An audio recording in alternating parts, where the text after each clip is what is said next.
nama saya Jessica Borusilalahi dengan NIM 210306138 dari Prodi Peternakan kelas PTNC Fakultas Pertanian Universitas Sumatera Utara dengan dosen pengampu Ibu Tati Vidianasari SPT MP. Di video kali ini saya akan menjelaskan dan menjawab pertanyaan dari Ibu Tati Vidianasari SPT MP mengenai enzim. Baiklah, sekarang kita langsung saja ke pertanyaan yang pertama, yaitu jelaskan struktur molekul dari enzim serta berikan contohnya. Di sini saya punya skema mengenai struktur enzim.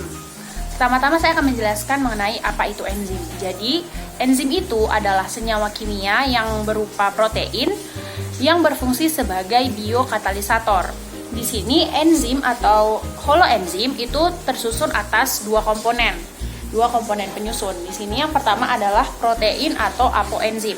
Protein atau apoenzim ini merupakan salah satu komponen dominan yang membentuk suatu enzim. Apoenzim atau protein ini bersifat labil karena dia mudah dipengaruhi oleh suhu dan pH serta dia tidak tahan panas. Lalu unsur komponen penyusun yang kedua yaitu kofaktor. Jadi kofaktor ini bisa terikat secara kuat dan juga bisa terikat secara lemah. Jika kofaktor ini terikat secara kuat dengan protein, maka dia disebut dengan protesis. Jadi kofaktor ini memiliki fungsi untuk katalis yang mampu meningkatkan kerja enzim. Kofaktor ini terbagi lagi atas dua. Di sini kita bisa lihat yang pertama adalah molekul organik atau biasa kita sebut juga dengan namanya koenzim. Di sini koenzim itu berfungsi untuk memindahkan zat kimia dari suatu enzim ke enzim lainnya. Contohnya itu bisa kita temukan pada vitamin dan juga FAD.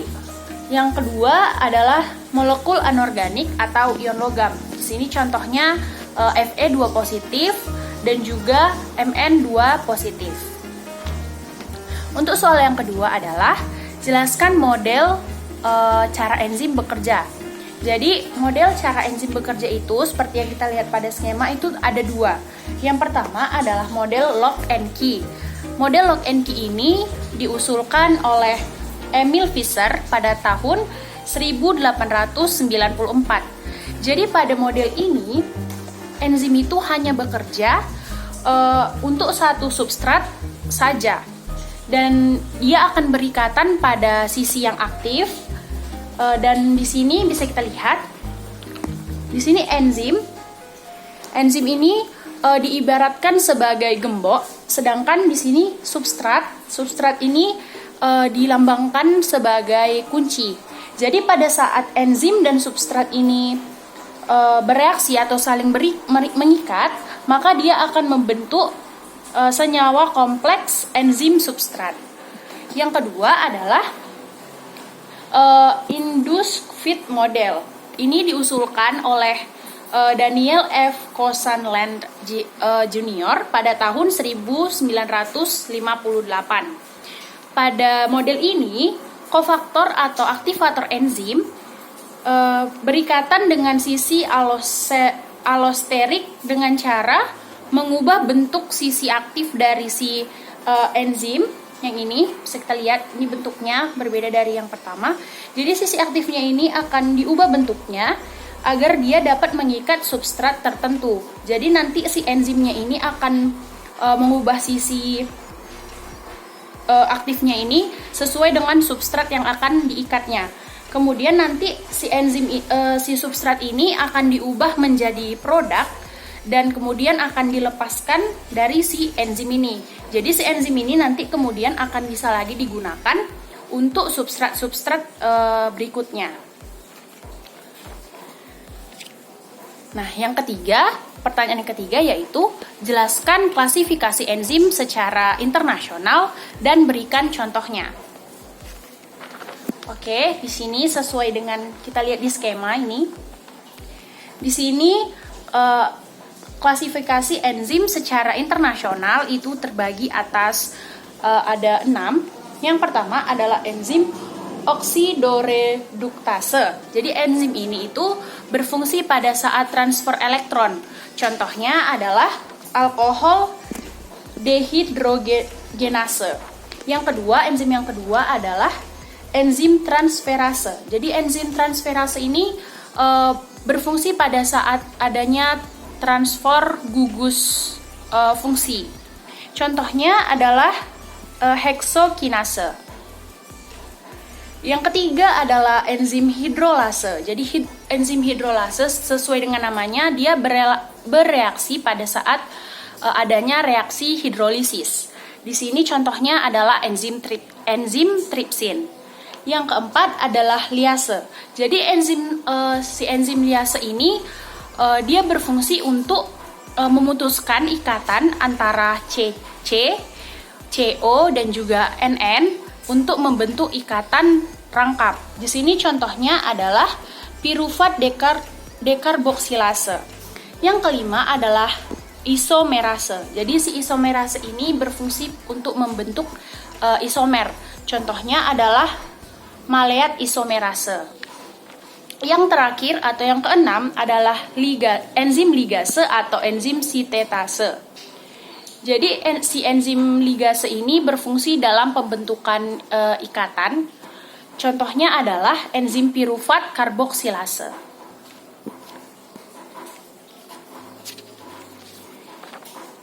Kemudian kita lanjut ke soal yang keempat, yaitu jelaskan sifat-sifat enzim. Jadi di sini sifat-sifat enzim itu ada 4. Yang pertama adalah enzim sebagai katalisator.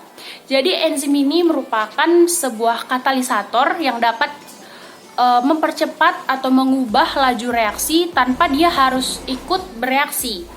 Gitu. Jadi enzim ini mempunyai sifat khusus dan juga aktivitasnya itu dapat diatur. Jadi tanpa adanya si enzim ini, maka suatu reaksi itu akan berjalannya itu susah karena tidak ada si enzim ini. Tetapi jika ada si enzim ini, maka suatu reaksi itu akan berlangsung lebih cepat karena lajunya meningkat gitu. Yang kedua adalah enzim itu suatu protein. Seperti yang kita tahu bahwa komponen utama yang membentuk enzim itu adalah protein. Jadi aktivitas kataliknya itu bergantung pada integritas dari si strukturnya itu, yaitu protein. Walaupun sebenarnya ada juga beberapa senyawa yang dia bisa bertindak sebagai katalisator. Contohnya adalah RNA. Selanjutnya yang ketiga adalah enzim itu khusus. Jadi tiap adanya perubahan dari suatu zat, maka diperlukan juga suatu jenis enzim yang juga berbeda. Misalnya untuk enzim amilase. Jadi amilase itu hanya untuk mengkatalis amilum sebagai substratnya. Yang terakhir atau yang keempat adalah enzim ada yang bisa bekerja bolak-balik. Ternyata si enzim ini ada juga dia yang bisa reaksinya bekerja bolak-balik. Jadi contohnya itu adalah enzim lipase. Jadi seperti yang kita tahu, enzim lipase itu bekerja untuk mengkatalis molekul lemak menjadi komponen penyusunnya, di mana komponen penyusunnya itu adalah asam lemak dan juga gliserol. Tapi bisa juga terjadi sebaliknya. Bisa juga dari asam lemak dan gliserol dia dikatalis menjadi lemak gitu. Oke. Lanjut ke pertanyaan yang kelima. Di sini pertanyaan yang kelima adalah jelaskan secara singkat bagaimanakah proses katalisator bekerja. Sini saya punya skemanya. Jadi ini adalah cara kerja katalisator. Jadi di sini substrat itu jika dia tidak ada katalis yang menempel pada dirinya, si substrat itu akan membutuhkan energi aktivasi yang tinggi. Bahkan dia bisa sampai menuju ke batas energi aktivasinya. Ini seperti yang di sini. Ini dia. Ini laju reaksi yang akan terjadi jika dia tidak terdapat katalis. Tetapi pada saat si katalis ini menempel pada bagian substrat, jadi si katalis ini akan menurunkan energi aktivasi dari si substrat itu, sehingga si substrat ini dia laju reaksinya akan semakin cepat. Jadi seperti yang telah dijelaskan sebelumnya, sesuai dengan sifat enzim, dia itu sebagai katalisator. Jadi pada saat reaksi itu tanpa menggunakan katalis, maka reaksi tersebut akan juga membutuhkan energi aktivasi yang lebih tinggi.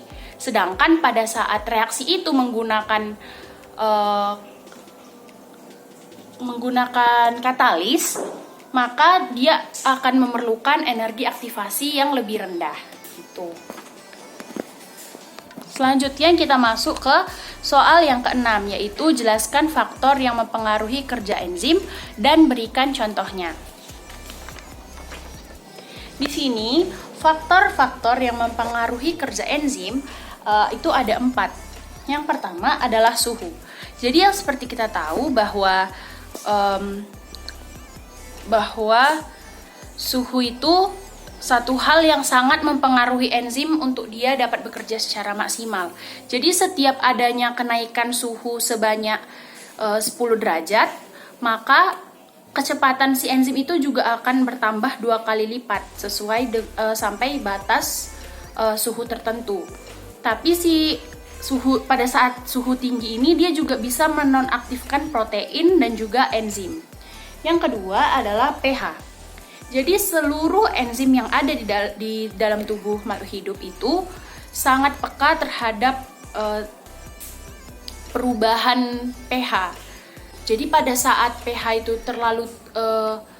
terlalu rendah atau pada saat keadaan asam kuat, maka si enzim itu juga bisa bekerjanya turun. Tapi ada juga pada saat dia pH-nya sangat tinggi atau dalam keadaan basa kuat, dia juga bisa ada yang bekerja secara optimal gitu. Contohnya itu seperti enzim pepsin. Jadi enzim pepsin ini memiliki pH optimal itu 2. Sedangkan enzim tripsin itu memiliki pH optimal itu 8,5. Lalu yang ketiga adalah konsentrasi enzim, substrat, dan juga kofaktor.